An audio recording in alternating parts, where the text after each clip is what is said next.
I want to speak on the topic, the title is A Kaleidoscope of Heaven, and we don't see many kaleidoscopes anymore. They didn't seem to be maybe as common as they were at one time, but a kaleidoscope is really an optical instrument here that with two or more reflecting surfaces, sometimes mirrors on the inside, and as a matter of fact, I think we've got an example that Jeremy will play for you that you can actually see what it would look like as you turn the tube. It produces these symmetrical patterns, and they're very beautiful that you're able to see. It's an ever-changing to the observer. And that's exactly what we're going to be seeing in heaven today. Daniel's going to be writing, and he's giving us a different view of what's taking place. What you have to understand from this point on, everything that we study in Daniel is going to be prophecy.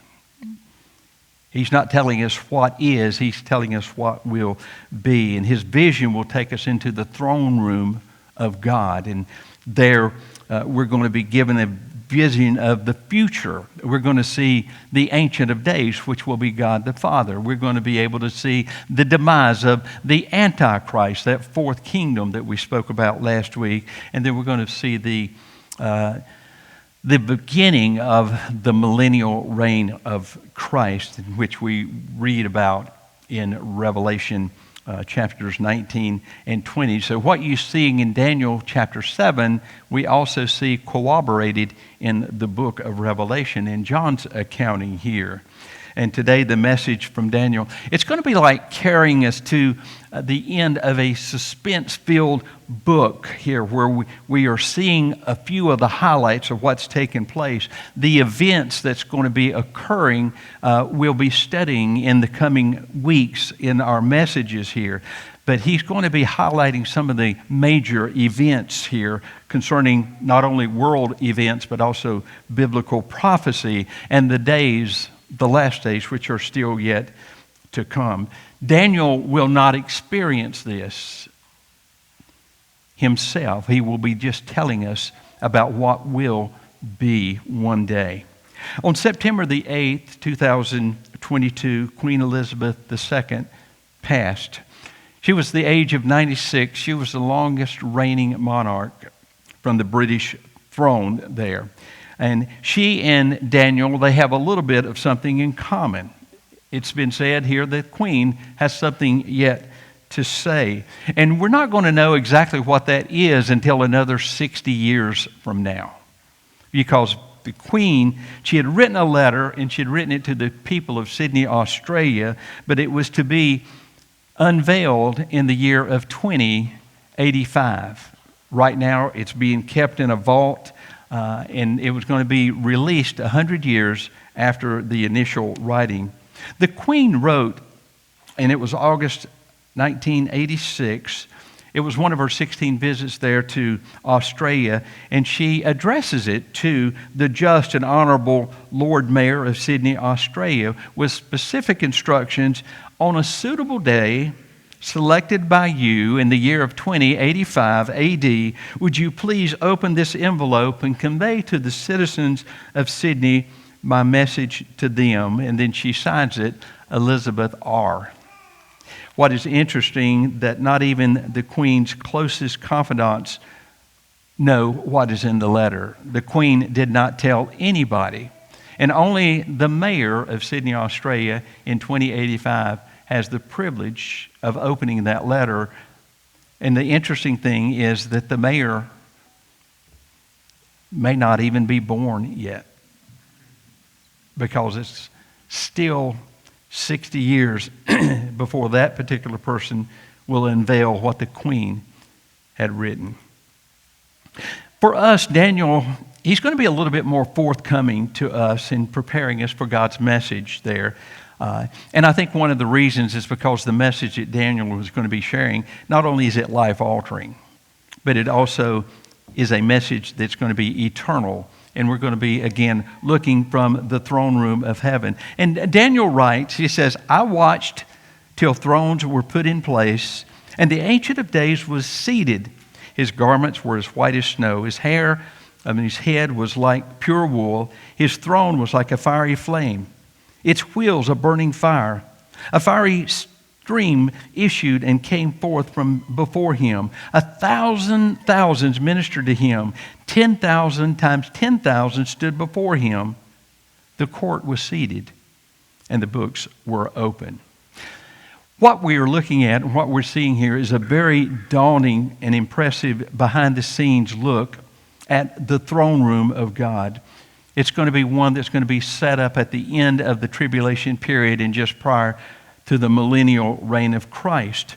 The Ancient of Days here is God the Father.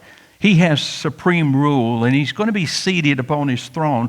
But I want to unpack a little of the details right now so that you can kind of see, so that you can understand what Daniel's writing about. It says here, the Ancient of Days, his white garment and his hair being white as snow, that's going to be a reference to his holiness. His throne being a fiery flame, it's going to symbolize God's righteous judgment. And the reference here to wheels burning fire, what it does, it creates the image of a chariot where the king is exercising sovereign rule over territory that he's just conquered. And in verse 10, it says that a fiery stream issues and comes forth from him. And what this is going to speak of is the universal nature of God's judgment being poured out upon all of the unbelievers and the wicked at the end times. So this is what Daniel's describing. These things have not yet happened. But we're going to see not only does Daniel describe them here, we're going to see them described also in the book of Revelation. He describes a tremendous number of angels surrounding the throne here. He says 1,000 thousands ministered to him. And then it says 10,000 times 10,000 stood before him. This was Daniel's way of describing that what he is seeing is an incalculable, an innumerable number of beings around the throne. And it raises the question, what are they doing there? What's going on? What's getting ready to take place? Well, Daniel is going to tell us. The court was seated, and the books were opened. What Daniel is describing is Judgment Day. The books will record all of the names, all of the deeds of those who are going to be judged. And I want you to see what's in view, and I want you to see the parallel that Daniel has with the book of Revelation. When you study the book of Revelation, you almost have to study the book of Daniel at the same time so that you can kind of corroborate what's taking place. But in the book of Revelation, in chapter 20, John records the same view that Daniel's sharing with us like this. He said, "And I saw the dead, the small and the great, standing before God. And the books were opened. And another book was opened, which is the book of life. And the dead were judged according to their works by the things which were written in the books." What we're getting a view of here is the great white throne judgment that's going to take place. It's going to be a time that's dreaded by those who arrogantly reject Christ. Those that have followed their own way, their own lust, their own desires. These things have been recorded. These things have been things past, present, and even some still future behaviors here, the attitudes. All of these things have been recorded by heaven's stenographers. They're being analyzed now by God. And Daniel gives us a picture of that. There's a great story about what is hidden will be revealed, which comes out of document MS 165. And you probably have never heard about document MS 165. It's also referred to as the Shark Papers. Let me explain to you exactly what that was. It's a unique manuscript that is now found in the National Library of Jamaica. And it tells the enthralling story of the ship, the Nancy, which was implicated in a court case of smuggling. And it was filed by British Commander Hugh Wiley. Hugh Wiley's vessel, the Sparrow, had captured the Nancy in 1799 in the waters off of the Caribbean. It was an area at that particular time that was forbidden for American ships to sail into. It was captured because of the suspicion of smuggling contraband. But its captain, Thomas Briggs, provided documentation to show that the vessel wasn't an American vessel. It was a Dutch vessel. It had the authority to sail in that area. And he insisted that everything that they were doing were legal, not illegal. And so Captain Wiley, not knowing for sure, had them to appear, the crew of the Nancy, nonetheless, in Jamaica for a court hearing. And since the court process started, it seemed like the Nancy had all of her paperwork in order, and it looked like this case was going to be insufficient evidence there. It was going to have to be released, and that the ship wasn't of American origin. But the case took a twist about 2 or 3 days after the case started. It took a twist with the arrival of the other British vessel called the Ferret. You see, the Ferret, when it showed up, they had caught a large shark off of the Haitian coast around about the same time. And on that ship, when they opened up the inside of the shark, they found papers that contained receipts, letters, notary documents, bills from the Nancy. The crew had been throwing these documents overboard and trying to hide and disguise what it was. The shark had eaten the documents.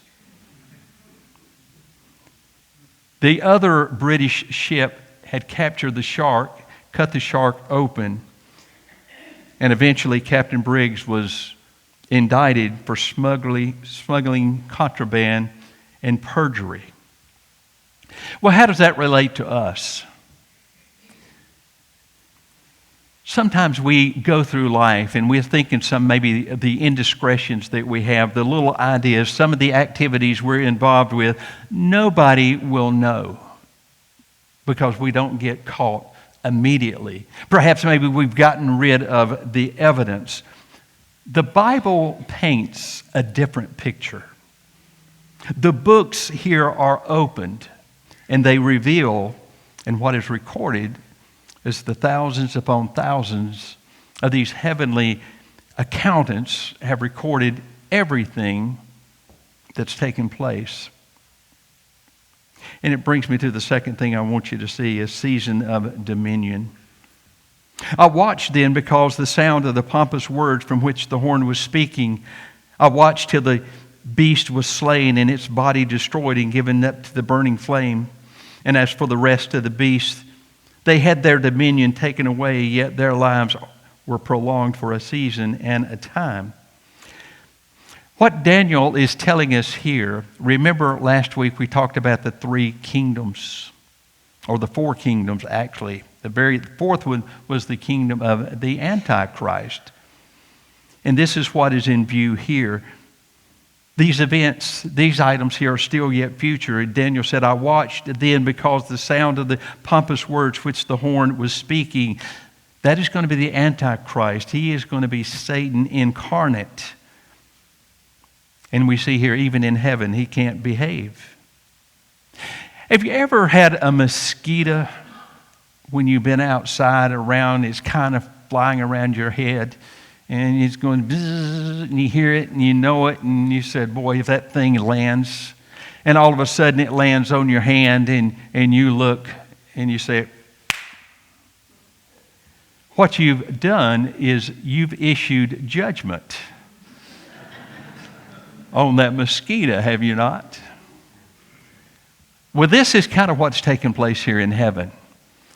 The Antichrist he's there and he's a little annoying. He's got these pompous words, and even in heaven he can't behave himself. But Daniel's getting ready to see that the Antichrist is getting ready to get judgment pronounced. Daniel says, I watched until the beast was slain and its body destroyed and given up to the burning flame. Again, if you want to read about this in Revelation, it occurs in Revelation chapter 20. Daniel makes a reference here to the beast. And this is the other three beasts here. This is going to be the Babylonian regime, the Medo-Persian regime, and the Greek with Alexander the Great. We talked a little bit about those. He talks about that these would eventually pass to their respective successors.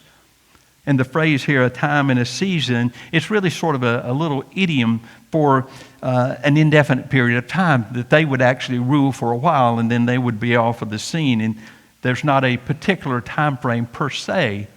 And again, those three kingdoms have already taken place. Did you know that there is a Texas rancher that has shipped 5 red heifers to Israel? That took place in 2022. The rabbis wanted the heifers there because in order to meet Old Testament requirements, these heifers, they had to be red heifers and they had to be without spot or blemish. And Israel has to keep those for 3 years to make sure that there aren't any blemishes or there aren't any spots, because what they're going to do is they're going to once again do the Old Testament sacrificing of the red heifers. And those of you, if you don't pay attention much to Israel, about a year or so ago, Israel, they were able to get as close to the Temple Mount as they've ever had to do a sacrifice. I was there in Israel a couple of years ago, and I went to a place called the Temple Institute. The Temple Institute, they train priests in Old Testament prophecies. And we said, well, why is this important? You see, midway through the tribulation period, the Antichrist is going to go into the temple, which will be rebuilt, and he will demand that sacrifices stop. I would argue, if he demands that sacrifices stop, at some point in time, they've got to be restarted. Right now, they can't. And I remember at the Temple Institute, I walked out and there was a sweet young lady that was there at the door, and they were kind of explaining, about wanting to rebuild the temple. And oh, by the way, the money for the rebuilding of the temple is already secured. They have it. The only reason they can't rebuild the temple is right now the Muslims have control of the Temple Mount. And the Israelis, the Jewish people, desperately want it. They've already built the furnishings that go inside that mimic the Old Testament temple that Jesus would have been able to go into there at Herod's temple. They've got everything paid for. Everything is ready to go. So as I walked out, I said, well, you guys can't build the temple because, the Muslims there have the Dome of the Rock. It's there on the temple. I said, what do you think is going to take place? And she just kind of looked at me and she said, well, we're expecting something to happen. What she's expecting is something supernaturally to happen, such as an earthquake, that would put them in the realm of opportunity so that they could actually go back and rebuild the temple there on the Temple Mount. The Israelis are trying to negotiate building a temple beside the existing Dome of the Rock. But as you might imagine, that sometimes right now the Muslims are not very receptive to that idea. But according to what prophecy tells us, there will be another temple that will be rebuilt. And I'm just telling you right now that Israel already has plans for it. They want it. They've got the financing for it. And they've already got the furnishings to go in it. And some Christians believe this is going to be the third temple that is going to set the stage for the events of the Antichrist to be able to take place. But it brings me to a reigning kingdom. I was watching in the night visions, and again, remember, we're still in the throne room. Daniel has already saw these two that he's describing. Now he's describing another vision. He says, and behold, one like the Son of Man coming with the clouds of heaven. He came to the Ancient of Days, and they brought him near before him. And then to him he was given dominion and glory and a kingdom that all people, nations, and languages should serve him. His dominion is an everlasting dominion which shall not pass away, and his kingdom the one which shall not be destroyed. So we see here in this third vision here, this other vision of Daniel, he's describing, and he says he sees the Son of Man coming to the Ancient of Days. In the book, the New Testament, Jesus' favorite name for himself, he used it more than any other name, Son of Man. He calls himself the Son of Man more than any other name during his ministry. And here we're told Daniel wouldn't have known the name Jesus, but he says here, seeing the Son of Man. And again, of course, this is Jesus approaching the Ancient of Days. And we see here the Jewish people, Daniel would have referred to this person as the Messiah rather than the name of Jesus, and he comes before the throne. This is a type of coronation. He's presented here to God the Father. And in verse 14, God the Father, what he does, he gives sort of the official commission to Jesus to reign during the millennial reign on earth. And it says the Son of Man establishes an everlasting kingdom. His dominion is going to be everlasting, which shall not pass away. His kingdom, which one shall not be destroyed. The kingdom of Jesus here is never be conquered. It will never be destroyed. Do you remember Jesus and his conversation with Pilate? Pilate then entered the praetorium in John chapter 18 and again called Jesus and said to him, "Are you the King of the Jews?" And Jesus answered, and he said, "My kingdom is not of this world. If my kingdom were of this world," and he just gives Pilate a reality check here, "my servants would fight so that I would not be delivered to the Jews. But he says, now my kingdom is not from here." In other words, the timing of his kingdom, it wasn't right then. And Pilate therefore said, "Well, you are a king then, right?" And Jesus answered, "You say rightly that I am a king." And Jesus said, "It was for this cause that I was born. And for this cause I have come into the world, that I should bear witness to the truth." And then Jesus says, "Everyone who is of the truth hears my voice." And that's where he left Pilate, because you remember Pilate started saying, "What is truth?" Jesus tells us in John chapter 14, he said, "I am the way, I am the truth, and I am the life." Jesus spoke of a future time, a time that's still yet future for us. Daniel spoke of a future time. John spoke of a future time. But we're beginning to see the pieces of the puzzle come together. Remember, Jesus said, learn the lesson of the fig tree. When you begin to see these things take place, you know that the time is short. I want to close with this story.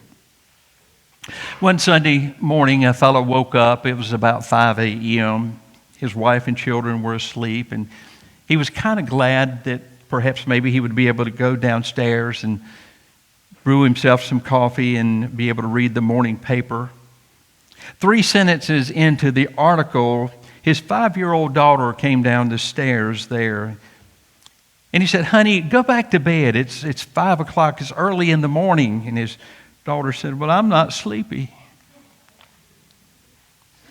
Determined to read his paper, he said, "Well, look, just go back to bed. You can wake up in just a little bit." And she said, "Daddy, I'm not tired." Looking down at his paper, he conceived a plan. In the paper was a picture of the world. And so what he decided to do, he got some scissors and he cut a picture of the world out. And he cut it up in different pieces, and what he was going to do was give her a puzzle. And he gave his daughter some Scotch tape, and he instructed her to go into the dining room and sit there and put the world back together. His daughter accepted the challenge, and he went back into the kitchen and he began to drink his coffee and read the paper. But he was only a couple of sips into drinking his coffee, and his daughter came back in here and said, "Here, Daddy, I'm finished." He looked at the picture of the world, and she had Scotch taped it together, and asked, "How did you do it so fast?" And she just responded, said, "Well, Daddy, on the other side of the picture of the world was a picture of a man." And she said, "When you get the man right, the world was right." And the picture of that man was Jesus. And what a truth that is. You know, sometimes when you get Jesus right, you get the world right. And sometimes it makes all of the difference. I think in a similar way, we're told here in Daniel, he wants us to get the world right, to understand the prophecy, because you see, it's Jesus that brings eternal order to the world. For every prophecy concerning Jesus' first coming, there are 8 prophecies predicting his second coming. And we already have the confidence knowing that Jesus came over 2,000 years ago, as he had predicted, and as he had been prophesied that he would. And now that's a foregone conclusion. Can you imagine the Bible, now that we have 8 prophecies more than his first prophecy of him returning again? My question to you maybe this morning is, are you as prepared for his second coming as you were his first?